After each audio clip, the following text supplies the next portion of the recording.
Whakalawhalahi atu hanei hadau tolu adau walatala tutupu ke latai moe a whiawhi nei. Whakamua kua whiwhili ai he matakau pulinga hua he whakatuwhono ke liu whakafou e tau konatu leke he tokotolu e tau takitaki ke he tau pataanga whahinga hua. Si pihia whoki e whalua tau ulu whakatonu he tau whahinga hua kua whakafou halau tola tau konatu leke ke he hongfulu maua e tau mahina i mua. Koe mataulu he mahina nei ne whakailoa ai e tau punga hua nei ke lata mo lau tolu kua manako ke tohi oli atu ke he matakau pulinga hua. Kai liu whakailoa he whahi tapuka mole kua whakatolo maki e whakakau paanga he tau tohi oli nei. Liu whakailoa whoki he matahiko he whahi tapuka mole e whiwhilianga he matakau pulinga hua. Ke fuaki ange hongfulu maua e mahina ke mātutaki e tau konutuleke he tau takitaki he tau pataanga whahinga hua mai tau tangata. Takitaki he tau pataanga he tau whahinga hua mai tau kolotu fungasea sipihia e takitaki he pataanga he tau whahinga hua infrastructure. Talahau mai e ofisa he matakau pulinga hua koe tau whakatokaanga ngā hua pauaki ke whakailoa e tau punga hua nei ka pehe kua langa ua e whakafou he kontuleke he tangata kua maua e katofaanga nei. Ko whiwhilianga e he whahitapuka mole ke whakafou e tau kontuleke nei ke he hongfulu maua e mahina ke mai ke mātutaki e tau ngā hua mo e tau iki pule fou ko whiwhilia i ke he whahitapuka mole. Kai maua ia ni e tau whakaholoanga ngā hua he matakau pulinga hua, ke whakailoa e tau punga hua he tau katofaanga takitaki whahinga hua, ka pehe kua osi e whakafouanga ke uaki he tau konutuleke ia. Suke tau ulu whakatonu he tau whahinga hua whakakotama, ulu whakatonu whahinga hua matakau bulk fuel, moi ulu whakatonu he whahinga hua transport, kua whakafou osi halau tolu a tau kontuleke, ke hongfulu maua e tau mahina, ke whakatatai mo e tau ulu whakatonu lahi he tau pataanga he tau whahinga hua ne tolu. Ko lau tolu ia, koe toko tawhaanga ha Gaylene Tasmania, koe pulotu toke tā ko Josie Tamate mo Andre Siohani.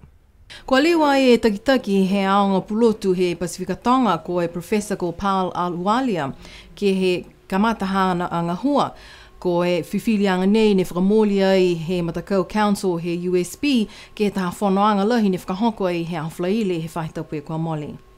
Kua hea pauaki he whalu he tau takitaki e Pasifika ke whai tau seanga ke he tau lekua kua tupu ai mo e utakehe ai e Professor Alualia. Koe whono he whahi tapu kua mole ne whakahoko he awhlaile a hongfulu mahewa mahina uni ke whiwhili koe hako mo e tonu hia na kai e whiwhilianga he komisinga hua he council ke whikau e Professor Alualia ke nofu ikaina kai tausia e taha kumikumianga ke hana tau puhalanga hua. Koe whiwhilianga nei he komisinga hua ne puna mai longa ai e tau wholeni mo e tau whakakise tau manatu nā kai whiawhia he tau whanau whakaako sipihia mo e tau tangatanga hua he aonga pulotu e Pasifika Tonga.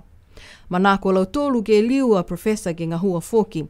Nā kai la whakaosi ia e whono nei he council kai kua mauki whakaku mo e iloa he whahitapu nei koe matutaki a whē e whono. Koe council he aonga pulotu he Pasifika Tonga i ngasia e tau motu toko hongfulu maua ne tāmata e aonga nei mo e taha iki pule ko tofa.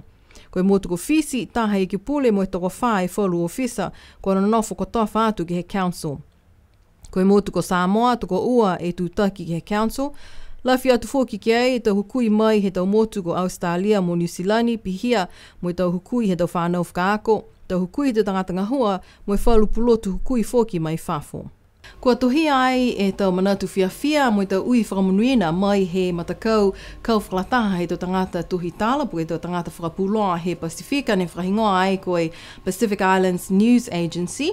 Ke lata ia mo e iki pule fōu ha niwe koe lilifu ko Honourable Mona Esa Ainu. Kua tohia ai e lau tolu ha lau tolu tau manatu whiawhia ha kua kisia taha tangata hua whakapuloa kua hoko ai ke kotowhanga koe iki pule. Koe liliufu ko Honourable Mona Esa Ainu, ko ia koe taha tangata tohi tāla, mo e whakapuloa tāla he matakau whakapuloa ha niwe, BCN, he tautau kua mole. Kua whai tohi ai mai he matakau pulinga hua, kua whakailoa ai ke tau tangata ngā hua he whakatuwhono, hangau ia ke he taha tāla ne kua tohi ai he matakau whakapuloa ke he taha wholinga pepa. Koe tāla nei hangau ia ke he tau tupe ka tutongi ai he tau tangata ka kuminga hua atu ai ke he whahi whakatuwhono. Koe tāla ne tohia ai he whahinga hua whakapuloa hangau ia ke he tau tupe koe 50 e tau tāla ka tutongi ai he tangata kua tohi ole atu ai ke he tau punga hua toka noa he whakatuwhono. Ko e tau tutungi nei ke lata ia mo e taha tohi hoko taki mai he whahe leo leo, ko e ua fulumalima e tā la. Mo e taha tohi hoko taki mai e whahe malolo sino, ko e ua fulumalima foki e tau tā la. Ko pehe e tohi e matakau pulinga hua, ko e nāka e mahino e tāla ne tohia ai he whahe whakapuloa. Mo e tunga kua tukumale e matakau pulinga hua ke he tau tupe nei ko tutungi ai. Ko tali atu ai e he takitaki he whahenga hua whakapuloa ko Trevor Siakia, mo e pehe ko e tau tāla tohia he whahenga hua whakapuloa, whakaonga e tau wala tāla ko maua mai he tau whahenga hua, mo e nāka e pehe e tāla ko e tutungi e tau tupe nei ke he matakau pulinga hua. Kua kautu ai e matakau hatufu ke he tau wheua sipote he aonga he tau whanau i ki he motu ko Niue Primary School ne e whakahoko ai he hawhleile he whaitapu kamali. Koe tahani a aho mahuinga nei ki he tau whakaholoanga he ka lena ngahua he tau aonga he motu. Koe aonga he tau whanau i ki Niue Primary School ko whiwhili ai he tau nei ke whamanatu whalua tau tufunga whakamotu. Ka mate aho he tau whanau ki he whakakisianga he meke ke he mai he tau tau whakamua. Ko whiawhia fōki e iki pule fōu he whahe whakaako tama ko lilifu Honourable Sauni Tongatule ke he tau tau whianga nei ki he tau taonga he motu. Ana ko tuku mai, ko au fōki ko iki pule he whahe taonga, ni ke nimo he ia ne whakamatala mai, ke he mtoru a tau seanga ke lata mai aho, ke whakalilifu e takataka i motu, po ke whakalilifu e tau toru, hao tau toru, a koutu. Atu hau, ko i laini e tauanga mai fuafuanga he aho nei. Koe laini, tahani laini, koe whakosianga. Manatou ke whakamaloloa mtoru, ke tawhi poi, ke hohoko ke laini. Ha koe whakakoanga na ia ke lata mo tau toru. Aifi mena, ke whakalole lori ai a tau toru e aho nei. Si ore atu au, ke whakamaloloa a tau toru, ke kaua uloa foki a tau toru, ke tau whakawhikauanga ke lata ia mai aho. Manatou fuki au ke tukote tau whakaue ke alo toru, ne langamatai whakalahi, ke he tau whakakoanga he tau mek he aho nei. Ringa koe pauaki ni ke hoko mai e iki pure fō ke hiki e onoanga ha tau tōru ke ha tau tōru a tau tāong he mutu. Si whakaue lahi atu au ke tau whiaonga ne lau matai whakalahi ke he tau whakakoanga ke he tau mek. Tōrei e furufuru ala. Si fia he ono atu ke ai he aho nei. Mua ai e matakau ha paeko ki he tau sivianga he tau meke.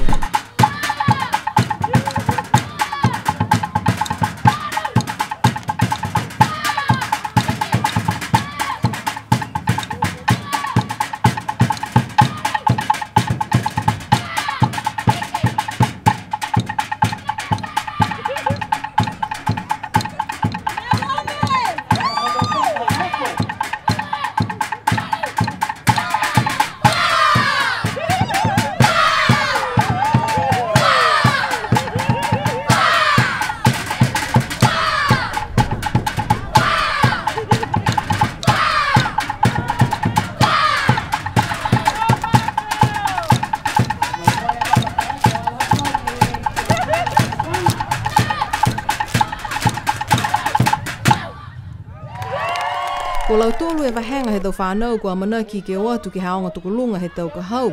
Mua ai e tamataani ko Camden Tālangi mai he matakau hapa eko.